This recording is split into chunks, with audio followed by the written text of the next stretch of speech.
সন্দেহযুক্ত কিছু দুষ্কৃতিকাৰীয়ে আমাৰ ইয়াৰ স্থানীয় মানুহক আক্ৰমণ কৰিছে। আমি কঠোৰ শাস্তিৰ ব্যৱস্থা নিশ্চয়কৈ কৰিম, কাৰণ এনেকৈ ঘৰত সোমাই আহি কাটা এইটো আমাৰ কালচাৰ নহয়, এইটো বাংলাদেশী কালচাৰ। সেই কালচাৰৰ বিৰুদ্ধে আমি চিৰিয়াছলি কাম কৰিছোঁ। এতিয়ালৈকে 11জন ব্যক্তিক আমি এৰেষ্ট কৰাইছোঁ বা পুলিচে কৰিছে, আৰু কঠোৰ শাস্তি দিবলৈকে আমি যিমান কৰিব লাগে কৰিম। এনেকৈ অৰাজকতা অন্তত আমাৰ সমষ্টিত কৰিবলৈ কাকো দিয়া নহ'ব। অৰাজকতা কৰিছে তাৰ বিৰুদ্ধে কঠোৰ ব্যৱস্থা ল'বলৈকে প্ৰশাসনক নিৰ্দেশ দিছোঁ, আহ্বান জনাইছোঁ। পৰৱৰ্তী সময়ত যাতে কোনো নকৰে তাৰ বাবে কঠোৰ নিৰ্দেশ দিছোঁ। মই আচলতে মইতো মোৰ সকলো মানুহখিনি সকলোৰে লগত মোৰ অত্যন্ত ভাল সম্পৰ্ক, নিকট সম্পৰ্কীয়। আগতে মোক কোনো কোৱা নাছিলে, আজিহে মই অলপ কথা গম পাইছোঁ। নিশ্চয়কৈ খুব চিৰিয়াছলি চাম। ইয়াত যাতে আমাৰ মানুহখিনিক কোনোৱে বিপদত পেলাব নোৱাৰে, কোনোৱে বেয়া ক'ব নোৱাৰে, বেয়া কৰিব নোৱাৰে, তাক কঠোৰভাৱে সতৰ্ক কৰিম, কঠোৰ দৃষ্টি ৰাখিম।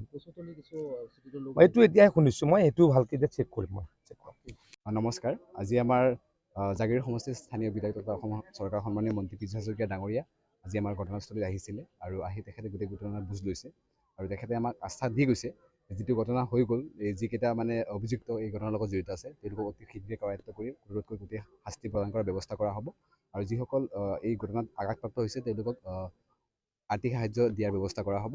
আৰু তেখেতে আহি এনেকুৱা সংকটৰ সময়ত আমাৰ মাজত উপস্থিত হৈ ৰাইজক সান্তনা দিয়াৰ লগতে ঘটনাৰ বিষয়বস্তু তেখেতে গুৰুত্ব সহকাৰে লোৱাৰ কাৰণে আমি স্থানীয় ৰাইজৰ তৰফৰ পৰা অশেষ ধন্যবাদ আৰু কৃতজ্ঞতা জ্ঞাপন কৰিছোঁ।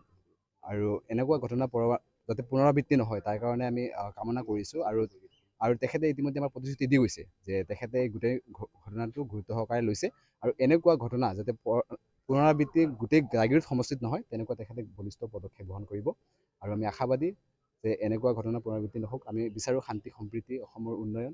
গতিকে সকলোকে ধন্যবাদ জ্ঞাপন কৰিছোঁ, আৰু গোটেই ঘটনাটো অতি শীঘ্ৰে শান্ত হওক তাৰে কামনা কৰিছোঁ। ধন্যবাদ।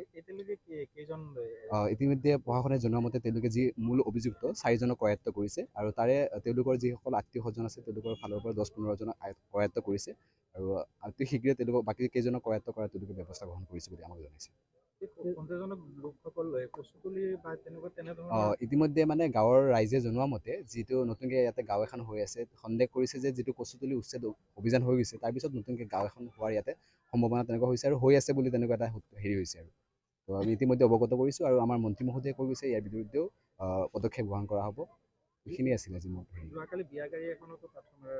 তেনেকুৱা সৰু সৰু ঘটনা হৈ আছে। আৰু একচুৱেলি কি হয় মানে যিকোনো এটা ডাঙৰ ইনচিডেণ্ট হৈ যোৱাৰ পিছত মানে সৰু সৰু ঘটনা হোৱাৰ মানে গোটেইকেইটা একেলগে কানেক্ট কৰি দিয়া হৈ যায়। তো আমি আশাবাদী যে এনেকুৱা ঘটনাবোৰ নহওক, আৰু আমাৰ প্ৰশাসনেও পদক্ষেপ গ্ৰহণ কৰি আছে, আৰু সকলোৰে শান্তি সম্প্ৰীতি বজাই থাকক, আৰু এইখিনি আমি কামনা কৰিছোঁ। ধন্যবাদ।